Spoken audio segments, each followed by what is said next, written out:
Welcome to the 2015 State of the City Address.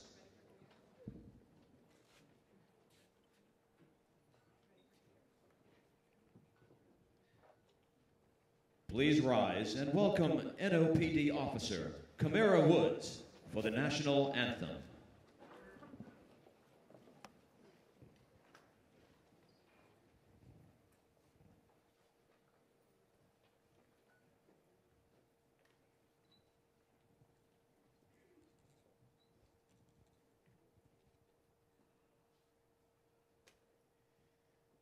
Oh, say, can you see by the dawn's early light what so proudly we hailed at the twilight's last gleaming, whose broad stripes and bright stars through the perilous fight o'er the ramparts we watched were so gallantly streaming. And the rocket's red glare, the bombs bursting in air, gave proof through the night that our flag was still there. Oh, say does that star-spangled banner yet wave o'er the land of the free and the home of the brave?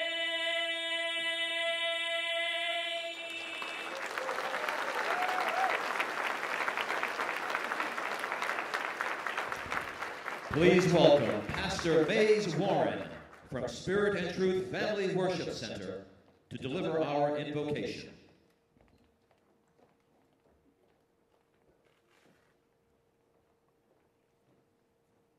Let us all bow our heads. Father, in Jesus' name, we thank you for this day. We thank you for this time. We thank you for your grace, and we thank you for your mercy. God, we thank you for every single leader that's assembled here today. We thank you for this great city that we call home. We thank you for our mayor. And we pray now, God, what your word says, that wisdom is the principal thing. Therefore, get wisdom, and with all thy getting, get an understanding. God, it is my prayer that you would lead every leader, especially our mayor, with wisdom and with understanding. Give him the wisdom of Solomon. Give him the courage of David. Give him the strength of Samson. Father, it's our prayer that we won't see color, we won't see gender, we won't see religion or political indifferences, but we see that our city needs healing and hope. Father, give us favor throughout this entire moment. And we pray, God, for our mayor to be strong and our leaders to do what it is you called us to do. And Father, the end result is that our city will become the better, our people will become the better, our family will become the better. In Jesus' name, amen. Please be seated.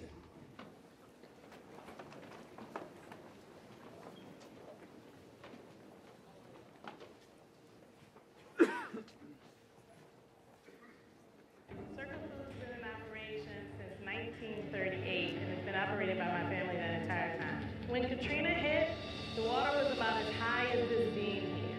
All of this was wiped out. We had lost all of our inventory. We just had mass destruction just like the rest of the city. The earthen levees in East Orleans and St. Bernard Parish were really overwhelmed by the storm surge of Katrina. And in many cases, those levees were nearly washed away. Flood walls in the IH&C corridor and in the outfall canals in the city collapsed or were undermined and really slid out of the way from the weight of the storm surge. During Katrina, this entire area was underwater. All of our equipment was flooded. Some of our employees were stuck in different areas because of the flooding and had to be rescued. like most other public safety agencies during Katrina, we were really kind of brought to our knees at the time. My grandmother lived in a lower ninth ward in which she lost everything. We lost all of our family memories, we lost pictures, we lost her furniture.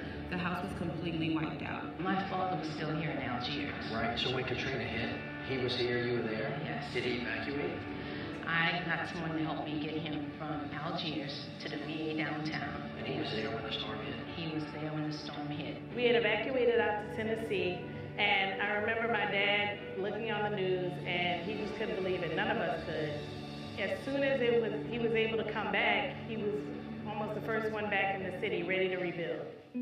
Eventually, he was approached by many huge corporations who thought they could just buy us out, and they were offering a lot of money. But he knew it was so important to this community for us to stay, and for this to stay a family-run business by locals who know the city and know what it means to be here in this community. About 2 years after my grandmother wanted to rebuild her house, because these were her roots, and she had worked hard for that house. So we came back to New Orleans, where she rebuilt her home in the lower ninth ward. It wasn't just that the levees broke, it's also that the city took a huge hit from a storm surge. And one of the things I want to make sure the American public understands is what we've done as a country to protect the city better. We're looking at now one of what I call the Great Wall of New Orleans. And I just want you to talk a little bit about what it is so we can tell the people where we spent our money, what it does, and why we're better off today than we were a couple of years ago.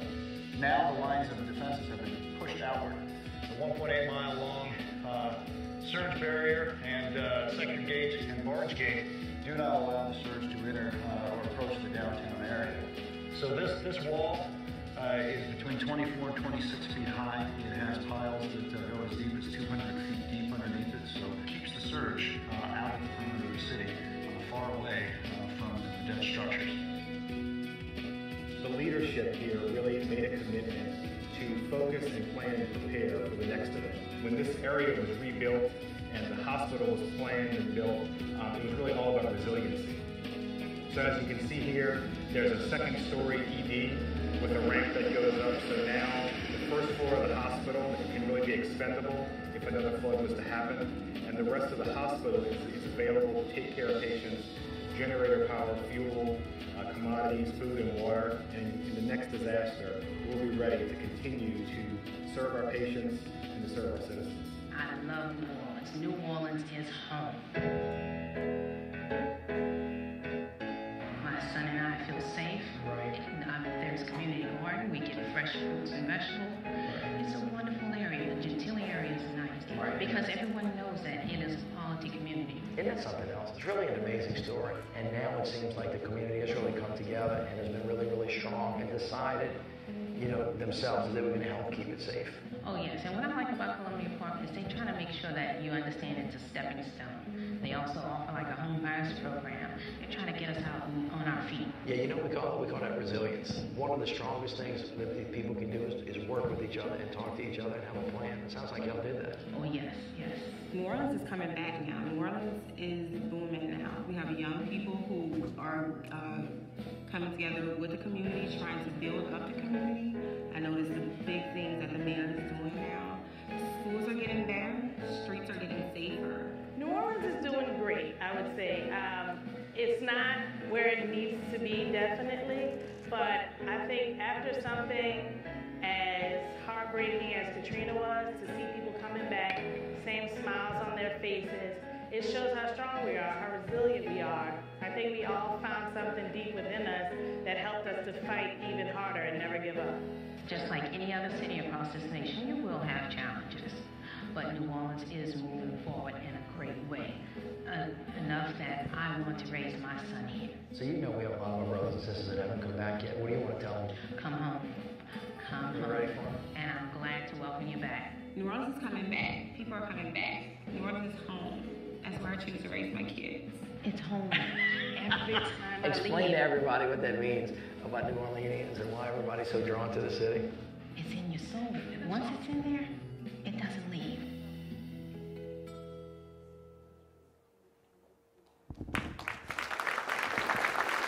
Ladies and gentlemen, please welcome the 61st Mayor of the City of New Orleans, the Honorable Mitch Landrieu.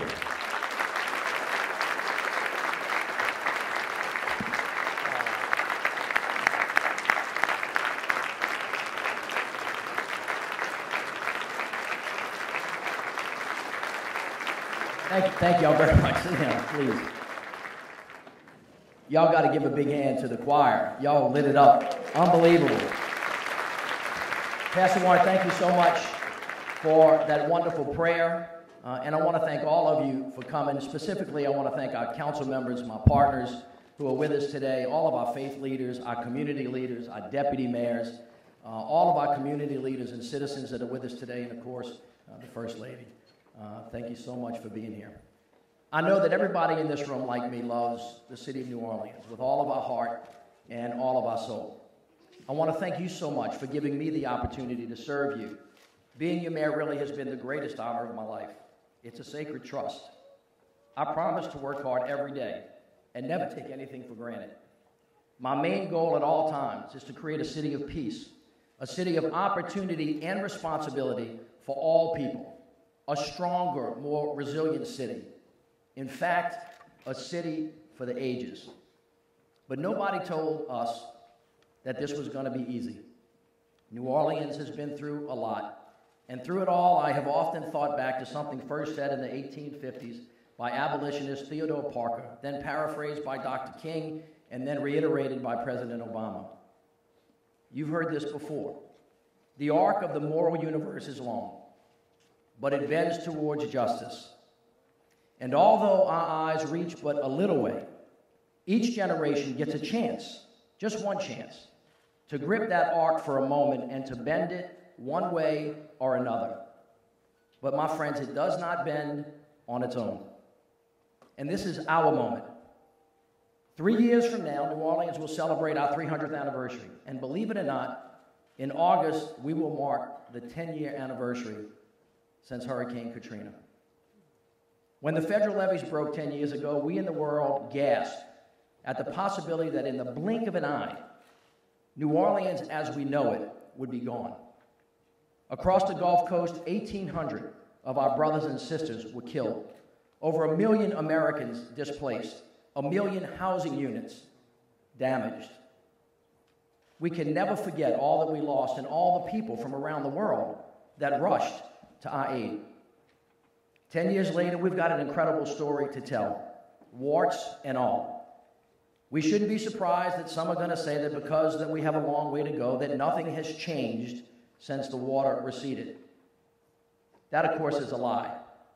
But like all great lies, there is a small kernel of truth, and it speaks to a much larger fact about America as a whole. We all still have a very long way to go. And for New Orleans, even though it's been 10 years, none of us will ever be the same. The trauma will never fully heal. But you know and I know that Katrina didn't cause all of our problems. They have been generations in the making, and over the last 10 years, our progress has been anything but a straight line. There have been many fits, many starts, big sacrifices, and incredible successes. Indeed, when we took office, council members, we inherited a mess. Simply put, 5 years after the storm, we were still struggling to make it. But then, a remarkable thing happened. The people of New Orleans finally rose from their knees. They defiantly stood up and they said, we've been through hell and high water. Katrina, Rita, Ike, Gustav, the national recession, the BP oil spill, all of it. But we won't bow down because we don't know how. We can fix this. We've got to find a way or we've got to make one. And you know what? Together, this is what we have done. It has been nonstop work since we took office 5 years ago. 5 years ago, we may not have been underwater, but our people were still scattered across the state, the region, and the nation. Today, though, we're one of the fastest growing cities in America. 5 years ago, we were divided, fighting each other, unable to find common ground. 5 years ago, many of our businesses still had not made it back. In many neighborhoods, there was virtually nowhere to shop, nowhere to eat. But today, our economy is growing. 9,100 jobs in 5 years. And we're in the midst of a retail and restaurant building boom. 5 years ago, we were like Detroit, on the verge of bankruptcy. Now we've gone from a massive budget deficit to a surplus. 5 years ago, we were either number one or number two as the murder capital of America. In 2014, we hit a 43-year low for murder.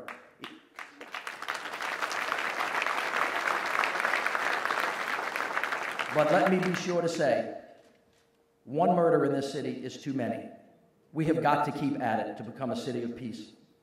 5 years ago in New Orleans, over 10,000 American citizens were homeless. Now we have reduced that number to 1,700, and we have also become the first city in America to essentially end homelessness for our men and women who fought to preserve our freedoms. 5 years ago, our school system was struggling to stand back up. Now, 90% of our public schools are public charter schools, and we are America's best example of what works in education. Think about this. Before Katrina, the achievement gap between New Orleans kids and the rest of the state was over 25 points. Now, our kids have nearly closed that gap with everybody else in the rest of the state. Before Katrina, the graduation rate was just around 50%. Now, our young citizens are graduating 73% of the time, and overall, we're improving faster than anybody in America. Now, be clear, this is the most important development since Katrina, because the pathway to prosperity goes through the schoolhouse doors. And the future of New Orleans, my friends, is not going to be decided at City Hall, not in the downtown corporate boardrooms, but in the classrooms of this great city. 5 years ago, our police department was struggling and was teetering on collapse. Now we're executing one of the most comprehensive police reforms in American history.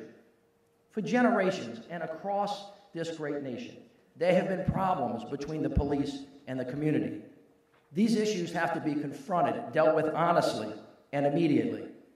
Everyone deserves to be treated fairly and with respect. Citizens and police. At all times, we should judge all people by their actions, not by what they look like, not by the color of their skin, and not by the uniform that they wear. We should never forget that every day the overwhelming majority of our police officers do the right thing, in the right way, for the right reasons. And the streets can be a dangerous place. We're reminded of this every day. Since 2011, 8 of our officers have been shot in the line of duty. And let us not only remember Officer Rodney Thomas, taken from us 2 years ago, but also Hano Officer James Bennett Jr., who just a few days ago in this city was assassinated as he sat in his patrol car. The loss and the pain is searing. Please join with me in a moment of silence for Officer Bennett.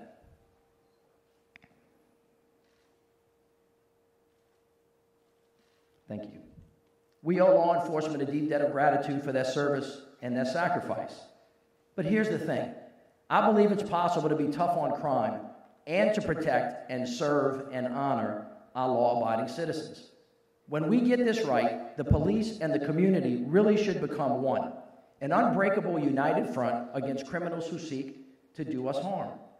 But you and I know that the police are only one aspect of the criminal justice system that have to be reformed in this city. Before the storm, Orleans Parish Prison held 7,500 American citizens. It was a national example of mass incarceration at its worst. Because of our work together over at Tulane and Broad over the last 5 years, we've cut that to about 1,800 inmates in OPP on any given day. We can be tough, but we can be smart on crime as well. We have to lock up the violent bad guys who threaten everybody, but we have to make fewer unnecessary arrests, provide pretrial services, improve case processing times, offer wraparound services to those citizens returning home, and above all, treat all New Orleanians with respect. Yesterday, the MacArthur Foundation is going to fund our efforts to create a fair and more effective local criminal justice system, and I thank them for that grant. 5 years ago, the recovery was stalled. Our neighborhoods were still barely coming back. Street lights were dark, and many of our homes, our parks, our libraries, community centers were either vacant or they were gone. Now, more than $1 billion in new affordable housing is available and coming online. There's now a stock of 14,430 rental units for low-income families. Take a ride. Look around. See the new and growing Big Four housing developments, Faubourg Lafitte right across the street, Marrero Commons, Columbia Park, and Harmony Oaks. And while you're at it, check out the school buildings coming out of the ground in every neighborhood. $1.8 billion of investments means modern, safe, healthy places for our kids to learn and our kids to grow. Look at Lake Area High School, Arthur Ashe at Bienville and Gentilly, and Wilson in Broadmoor. Woodson and Crocker in Central City, Fannie C. Williams and Dolores T. Aarons in the East, and you know what? There's a lot more of that coming. In 5 years, we have torn down or fixed up 13,000 blighted units, faster than any place else in America. We've gone from 34% of our streetlights being out in 2010 to just about 2% today, which is way better than most other cities. Before, if a child had an earache, the whole family was often stuck waiting for 13 or 14 hours at Charity Hospital in the ER just to get checked out. Now an ounce of prevention is worth a pound of cure, and we've got over 70 primary health care clinics that serve 59,000 people across this region every year. Plus, we're investing another $1.63 billion for new parks, playgrounds, libraries, streets, and community centers. Just take a look around the city. Rosa Keller Library in Broadmoor, Sam Bonut Park in Lower 9, Wesley Barrow Stadium in Pontchartrain Park, Comiskey in Mid-City, Algiers Regional Library, Norwood Thompson Playground in Gertown, Gernon Brown Gym in Lakeview, Lyons Center in the middle of Uptown, and Joe Brown Park in the East, just to name a few. And there are more on the way. So here's the bottom line. We've been through more than we have ever had in our lives, but we survived. The reason we survived is because we did it together. And while we still have a lot of work to do, ours is a story of strength, it's a story of resilience, and it's a story that we have to share. So in order to tell this story, as only we can, today we are launching Katrina 10 to commemorate the lives lost, to honor those who helped us survive, to acknowledge the work that's been done in our unprecedented recovery, and to ensure that we continue to build on the progress that we have made. In the coming months, our K10 commemoration, called Resilient New Orleans, is going to showcase our growth, our recovery, and the long-term resilience plan we have developed over the last 10 years. With our partners, we will also lay out the facts of our recovery in areas from economic development to flood protection and to housing. I hope each of you will visit katrina10.org. I want you to share your story with us on social media. Learn about the events being held across our city in the lead up to the anniversary, and help us show the country and the world that we're building our future the same way we survived and recovered from Hurricane Katrina. New Orleans, we're getting things done. And in many cases, we have gone from worst to first. It's a big, big deal. People are taking notice. The Wall Street Journal Markets Watch ranked us #1 for the most improved city for business in 2011. Forbes magazine says that we are this nation's amazing America's biggest brain magnet. Bloomberg News wrote that we are the top American boomtown. Travel and Leisure said that we are one of the best cities in the world. And there are many, many other signs of our progress. I'm also so thankful for people's recent approval of the library and the sheriff's swap millages. This support shows confidence in government, it's on the rise, and that we can deliver. Also, after many years, earlier this month, we finalized plans for a $364 million redevelopment of the World Trade Center site. This is a big deal, ladies and gentlemen. 1,600 construction jobs, 400 permanent jobs, and with substantial minority representation, we have set very aggressive DBE goals. This is proof positive that your city, New Orleans, is on the roll. And I want to thank the world-class Four Seasons Hotel and Resorts and their local partners for investing in our great city. You guys stand up. Thank you all so much for being our future partners.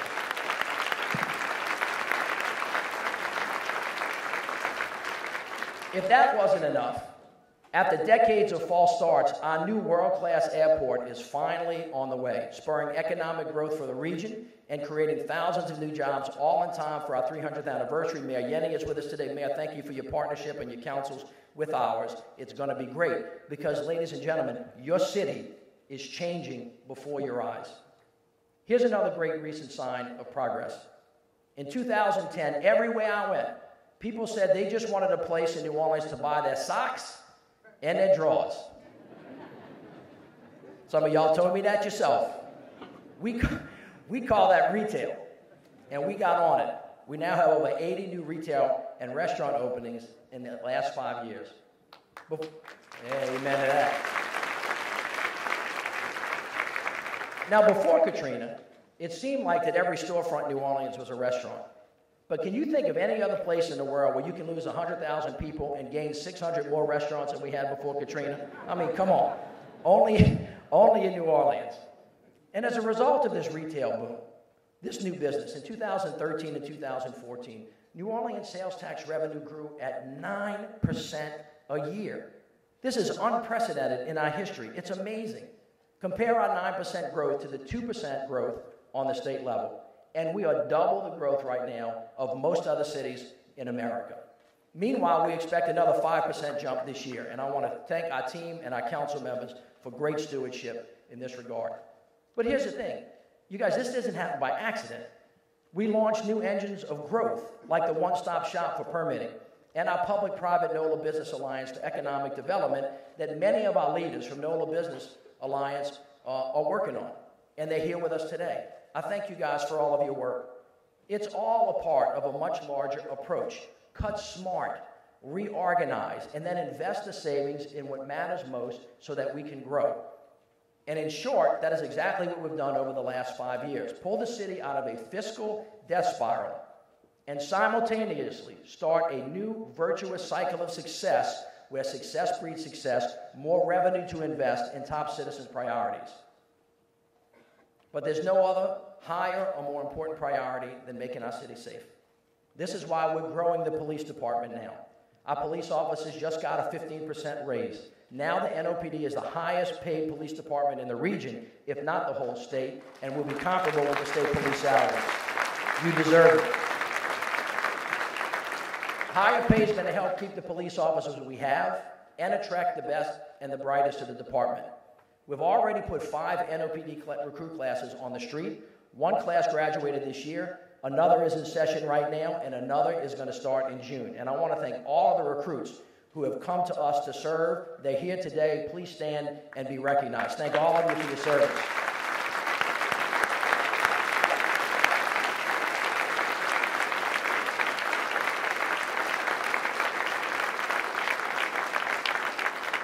So, hey, if there's anybody out there that thinks you have what it takes, I need you to get behind the badge. That's the fastest and best way to grow the department for people in this city to step up to the plate. We need leaders to step up, especially all of the young people from our community.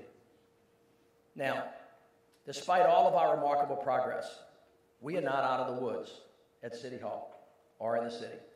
Not by a long shot. We have big-time financial threats that still hang over us in the form of the Sheriff's Consent Decree, the Firefighters' Pension Fund, 2 long-standing issues, many generations in the making, but the bills are all now coming due. Here's a basic fact of the matter. If a judge orders the city to pay $26 million to the Firefighters' Pension Fund tomorrow, that money needs to come from somewhere else. It's a zero-sum game. So let me just give you a sense of where that money could go. We could fully reconstruct 60 blocks of streets in the city, double NARD's budget, and then some, pay for nearly 10 years of streetlight repairs, fill 650,000 potholes, or fund 400 new police officers. So here's the broader point. The people of New Orleans are counting on us to do it all, because we're not just rebuilding the city we once were, but we're creating the city that we should have always been if we would have gotten it right the first time. Now, this is much more than a slogan. It's called the New New Orleans Way. Our new way means that we are reorganizing the way government works. We're doing the tough things today so that generations to come can benefit. You can also see the New Orleans way in our NORD coaches and school teachers working hard to help our kids. You can see the New Orleans way in the remarkable young people, Trombone Shorty, D1, Brandon Mike Odoms, the local artist behind the Exhibit B on the West Bank. You can see it in the Mardi Gras Indians and Chiefs and our bigger-than-ever second lines. You can see it in our cooks and our chefs as they lead a new American culinary revolution. The New Orleans way is us hosting 500,000 people for the Jazz Fest, thousands of sailors, soldiers, Marines for Navy Week, and thousands of people for the Zurich Classic. But here's the thing, all at the same time. The New Orleans way is 35,000 donors giving over $4 million to local not-for-profits on Give New Orleans Day. That's what I'm talking about. And then there are physical manifestations of the New Orleans way, shining symbols of our rebirth and our resilience. And there is perhaps no better example than the newly reopened St. Roch Market. This market was built in 1875. It was one of our first city markets. I remember going there as a teenager, picking up crawfish from my mama by the back door near where Mr. and Mrs. Lama used to sit. It was really nice. It was a community asset, but over the years, we let that business go, that building dilapidate. And you know what? Katrina finished the job. And there it sat, a sad symbol of this city's faded glory. A once proud neighborhood touchstone, shuttered, battered, and blighted, until we took a hold of it. We began a multi-million-dollar renovation. But it wasn't about just putting St. Rack Market back to what it used to be. It was about making it something even more. Now the community and economic impact is nothing short of unbelievable and amazing. That market supports nearly 100 new jobs, mostly held by people in the St. Roch neighborhood. It's home to 19 small businesses that are building generational wealth. Christopher Dahl is one of those entrepreneurs there, and he's with us today. It's amazing. He's already outgrown his space in the market, so he's opening up another storefront across the street. Now, this reveals the power of place, where the St. Roch Market reaches back into our history, but it also leaps forward, connecting the future and the past to create something truly special and unique, something authentic. But the story of New Orleans entrepreneurs overcoming the odds to succeed is hardly just about the St. Roch Market. We've already mentioned before Goldman Sachs' 10,000 Small Business Initiative, and many of our small business owners are here today. There's also Brunel Cotman, another young man with a dream to open his own grocery store in the Lower Nine. And you know what? James, he did it. Galvez Goodies at Caffin and Galvez. And across town, Idea Village, working day in and day out to support thousands of young local entrepreneurs, like St. Aug grads John and Jamark Renthrow, Paul Taylor and Adam Dawson, who along with Franklin grad Courtney Wilson Renthrow, run the Cajun Fire Brewing Company, the only African-American owned craft brewery in the United States of America. This team is on the cusp of something big. That's right. Hold on.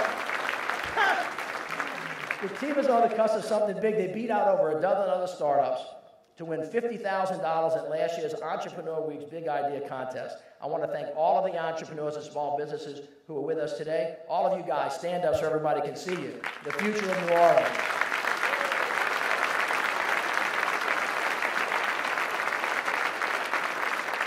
Thank you all very much. Keep it up. It's in places like the St. Roch Market and in people like these striving entrepreneurs where we can truly see what it means to become a better version of ourselves, what it means to create the New Orleans that we should have been. But at the core of this vision is progress, and it's change. Change is hard, but here's the thing. Change is going to come. Change is going to come. I want you to think about this. I want you to think about the criminals who in the dark of night with hammers and paint vandalized the St. Roch Market to try to destroy what we created as a community. This is an attitude and behavior that we're up against. Those who prefer to curse the darkness rather than to light a candle. That is not who we are. But here's the thing, we're not afraid. And you know what? We're not slowing down. There's a lot to do in this city, and the St. Roch Market is just one of 501 projects worth $1.36 billion spread across this city. It is just one piece of a much larger whole. In fact, if you want to put your mind around it, you want to think about that market as a bookend, directly linked to where we sit today, this historic renovation of the Carver Theater, part of a neighborhood, part of a place. Think about it. In that 2-mile stretch from here to there, across St. Roch, the 7th Ward, Iberville, and Treme, you can see the bigger picture taking shape. This is the place where President Obama comes to get his gumbo and his wisdom. Y'all know what I'm talking about, from Miss Leah Chase. Right in the same place at Dookie Chase where the Freedom Riders gathered in 1961. This is the space where Willie Mae's Scotch House makes their world-famous fried chicken. It's where the Mardi Gras Indians gather right at the overpass. 3 blocks down the street, University Medical Center, VA Hospital, nearly done. Billions invested in world-class health care and thousands of new jobs for people in the neighborhood. Everything from doctors and technicians to nurses and administrators. That's all good. But here's the thing, more is needed. A healthy community also has good, affordable housing. So just up the street, the Fallberg Lafitte development is online with more coming in. We'll go outside. They're working on it as we speak. A healthy community has schools. So now the little kids in the neighborhood can walk to the brand new Phyllis Wiltley School. It's 2 blocks away. And then go to the beautifully redone Colton School on St. Claude Avenue. A little bit further, towards the Industrial Canal, Douglas High School, Drew Elementary are getting fixed up. And in the same neighborhood, the historic William France School is open again. A healthy community is quality public transportation. So soon, a new streetcar is going to run along Rampart Street in St. Claude from Canal to Elysian Fields. Thousands of people are going to be connected to this space like never before. A healthy community has great places for our kids to play. Armstrong Park is open. It's beautiful. And soon, the Lafitte Greenway is going to take you all the way from Congo Square to City Park. Get on your bike. There's also the new Starling St. Claude Center, which is going to open soon. And ladies and gentlemen, tomorrow at 10 a.m., and I hope you join me there, we are going to open the Sanchez Center in the historic Lower 9th Ward. I hope you all come and join me.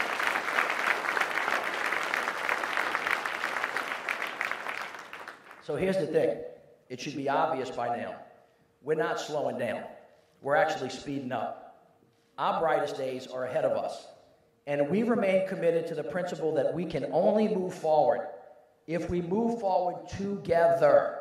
One team, one fight, one voice, one city. That is what wins. After all, it is all connected. And we cannot address our problems on a piecemeal basis. Everything is part of a larger whole. That is why we started our comprehensive murder reduction strategy, NOLA for Life, which we now connect to the welcome table for racial reconciliation, which we now connect to our economic opportunity strategy. We want to get to the root of the problem. And the Lord knows that our problems go really, really deep. 52% of African American men in New Orleans are not working. This is not right. Thousands don't have the skills and the education to get a job. And we have employers who are looking for skilled workers. So the overall goal is to design programs that can create a pathway to prosperity. That way, anyone who works hard and takes responsibility can get a good job which supports a family, and here's the thing, creates generational wealth. Then we will stand on the shoulders of those who came before us. To do it means aligning resources on every level, federal, state, local governments, not-for-profits, the private sector, philanthropy, and the faith-based community. For example, over the last 5 years, in partnership with Delgado Community College and Hope Enterprise, Goldman Sachs 10,000 Small Business Initiative has invested $20 million to help grow and create 400 local small business jobs at 402 local small businesses. And the Department of Labor is making big-time investments along with Wells Fargo, GE Foundation, the W.K. Kellogg Foundation, and the Ford Foundation. At the same time, we are working every day with major employers and anchor institutions like Ochsner, the University Medical Center, the new VA, the Surgeon Water Board, and Louis Armstrong Airport. And we couldn't do it without our many community partners who are with us today. Many thanks to the Urban League, Cafe Reconcile, Covenant House, Goodwill Industries, TCA, Job One, and of course, the last but not least, Strive. Strive is one of our new intensive job readiness programs and is a cornerstone of our efforts to expand the circle of prosperity for all. Now, Strive doesn't guarantee a job, but it helps anyone who wants a chance for a better life. It means case management, supportive services, resume development, mock interviews, and generally a crash course in what it takes to be a professional. So today, I am happy to have a couple of Strive graduates and current enrollees with us today, along with many other participants in our economic opportunity strategy. You guys, please stand up so that they can see you.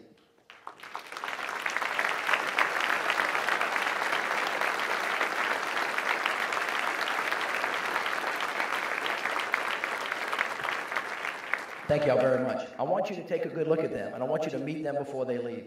Strive's goal is simple: recruit, train, and connect people to good jobs. Let me give you a couple of examples. This is Adam. He spent time in prison. and he used to sell drugs. But after he became a father, Adam's life changed. He got his GED. He went to Delgado for a welding certification, and now he is interviewing at the Sewage and Water Board. Now, this is great news for him and for us, because by 2018, 1 of 3 employees at Sewage and Water Board is eligible to retire. It has been said that the race is not given to the swift, nor the battle to the strong, but to those who endure to the end. In New Orleans, we need to think of that. I want you to meet Monique. She spent over a decade in prison. And last year, she applied for a job at City Hall. Before we, quote-unquote, banned the box, she would have been required to reveal her criminal record with an application. And you know what would have happened. She likely would have been rejected out of hand immediately. No interview, no second thought given to who she was and whether she had any value or anything to offer. But because we together, council, and I thank you for this, banned the box, guess what? She got an interview. She had a chance to explain herself, as I say, for a moment. It turns out that she had a lot to offer. She had expertise in plumbing, and while she was interviewing, she even got a commercial driver's license. Monique got a second chance and started in December as a senior maintenance worker with the city of New Orleans. And you know what? She's already been promoted. Monique, stand up. Catch a little love.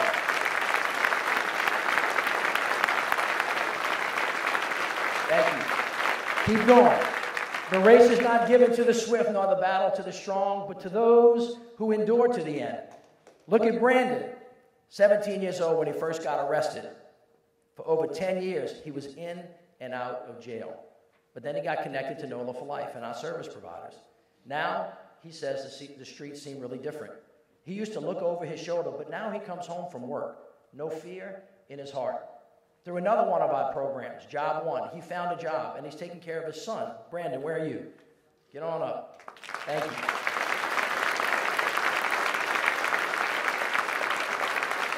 Thank you so much. When people tell you it's not possible, remember them. These New Orleanians didn't give up. They showed us their big-time potential and ours. We've got unbelievable raw talent in this city. You can see it at Strive or the hundreds of New Orleans school seniors who recently counted Champion Square for our senior shout-out day. Councilmember, you were with me. All told, over $75 million in scholarships for 300 different colleges and universities. Come on now. Let me put a face on it for you. One of them, remarkable. Just a couple of years ago, Jaron wasn't sure if he was going to pass the 10th grade at Cohen School, let alone go to college. His mom and dad had sold drugs, and both of them served time in prison. He struggled at school, but at some point he made a decision to go in a different direction.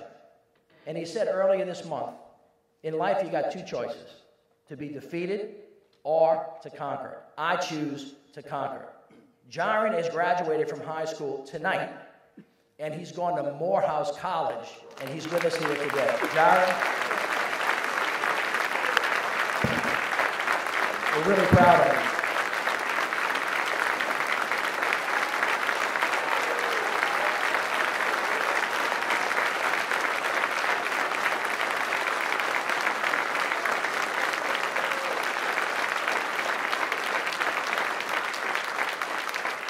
I'll put the kids and the people of New Orleans above anybody else in this country. This is what New Orleans talent looks like. And to win, what we've got to do is tap it and connect people to opportunity. So as we look forward towards 2018 and our 300th anniversary, I'm optimistic. But y'all, we got to finish strong. We've got 3 years to build on the work done to create a city of peace, a city of opportunity and responsibility for all people. And although we've made a lot of progress towards this aspirational vision, as I've said, there is big-time unfinished business on issues including public safety, economic development, housing affordability, and infrastructure. So for public safety, we're going to continue down the road we're on. We're going to reform the jail. We're going to reform the NOPD. We're going to grow the police department. We're going to redouble our efforts to improve the administration of criminal justice, and I thank the DA and the judges for being here today and for being great partners. For economic development, as I've said, we can't leave anybody behind. We as a city need every ounce of ingenuity, every scrap of hard work, every bit of talent firing on all cylinders. We have another class of Strive in session now, and when they graduate, we'll be working hard to connect them to their jobs. For housing affordability, in part because of key strategic investments, our neighborhoods are coming back strong. In the midst of a great economic boom, we must be ever mindful to ensure that New Orleans remains a city that's welcoming to all, because diversity is our great strength, and our proud neighborhood should be a rich blend of young and old, culture bearers, police officers, teachers, nurses, workers in the tourism industry, and persons with special needs. So moving forward, we've got to keep this diversity by ramping up our affordable housing production. The recently passed comprehensive zoning ordinance both encourages and requires affordable housing development in hot neighborhoods, and earlier this year, we awarded $5 million in federal funds to leverage another $124 million for 500 units of mixed-income housing. I want to take a moment here to thank you, the council members, for the work that you guys did on the CEO. That was a 5-year project.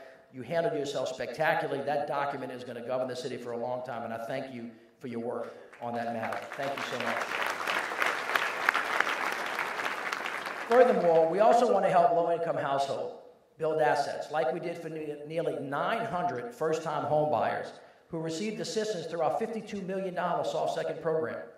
Through these efforts, we're going to continue to ensure that we make room in all of our neighborhoods for all kinds of neighbors.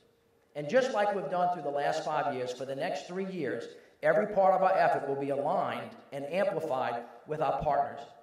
Moving forward, one of our key partnerships is through the Rockefeller Foundation's 100 Resilient Cities Initiative, which by 2018 will help New Orleans become the global model for resilience in the 21st century. Our focus is going to be in 4 areas: ensuring opportunity, preparing for climate change, making government smarter, and making sure that we have more community awareness. The point is that we just can't build up on our levees against the hurricane. We need more. We have to change how we live with water. We also must continue to build new solutions to combat chronic stresses like violence, poverty, and inequality. New Orleans, that takes us to another issue that we have to tackle in the next 3 years, and that is the issue of racial reconciliation. Now, when you think about the unrest in Ferguson, think about the unrest in Baltimore. Take a minute and try to remember just a couple of years ago in Jena, Louisiana. There is a common thread that runs through all of these things, and it is the issue of race. All of us living today inherited this country's difficult history. And as mayor of this great city, and as a citizen, I feel the burden of the past. And I know that the only way that we can move forward is if we acknowledge this nation's original sin and try as best as we can to make amends and work together. Because although we've recently celebrated the 50th anniversary March on Washington, and although we have an African-American president, the big message we should hear from the streets of America, Baltimore, Ferguson, Jena, all across America, is that we are not done yet. We have more work to do. A house divided against itself cannot stand. But to heal our divisions, we have to be able to hear each other. We have to see each other. We have to understand each other. And we have to feel each other. And once we start to listen rather than speak, see rather than look away, we will realize a simple truth. We are all the same. We all want the same things: peace, prosperity, economic opportunity, and for our children to have a better life than we have. There are many, many who are cynical and believe that we cannot change, that our division is somehow just a natural part of things. This is the biggest lie of them all. But here's the thing. In our city, where our diversity is a strength, we are proving them wrong. As Americans, there is nothing that we can't do, but only if we make a commitment to stand united as one. And as so often the case throughout our history, it is our young people that show us the way. Indeed, as the school year comes to an end, this is a moment of great happiness and reflection. There is so much to celebrate, especially at one of our city's best high schools, Landrieu Walker, who's in the house with us today.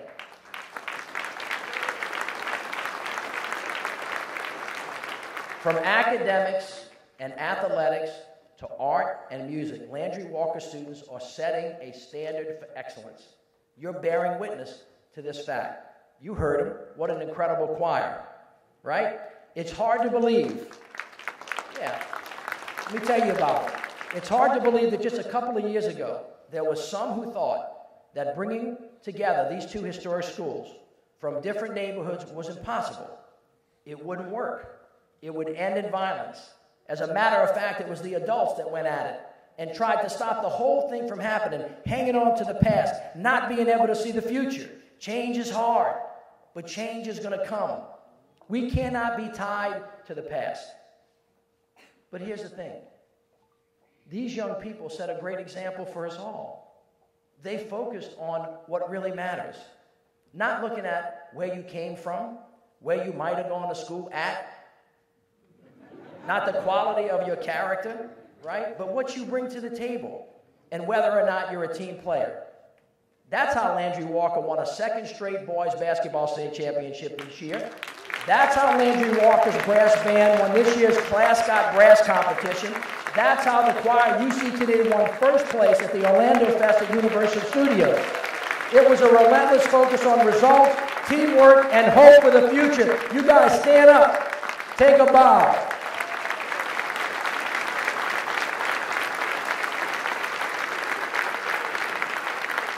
Thank y'all very much. So here's the thing. New Orleans, if you want to keep winning, we've got to follow the example set by these young people from Landrieu Walker. From many, we must become one. Here's the thing. We're ready. Nearly 10 years after Katrina, we're no longer recovering. We're not rebuilding. Now we're creating. We've come a long way, but we've got a long way to go. And now as we march towards 2018 and our 300th anniversary as a city, we've got to finish strong, finish stronger, get better, tougher, smarter. The world deserves a better New Orleans. It's time for us to claim it. It's time for us to own it, to accept the awesome responsibility that history has laid at our doorstep. It is our moment. We got up off the ground. We rose from our knees. We took that step, the first step, the hardest step. Now our path back is long, but we're on the way to a stronger, more resilient New Orleans. So here's the thing, New Orleans. Be unbowed, be unbroken, be proud. Our best days are ahead of us. We just need to keep on going. May God bless the people of New Orleans, this great state, and this great nation. Thank you all so very much.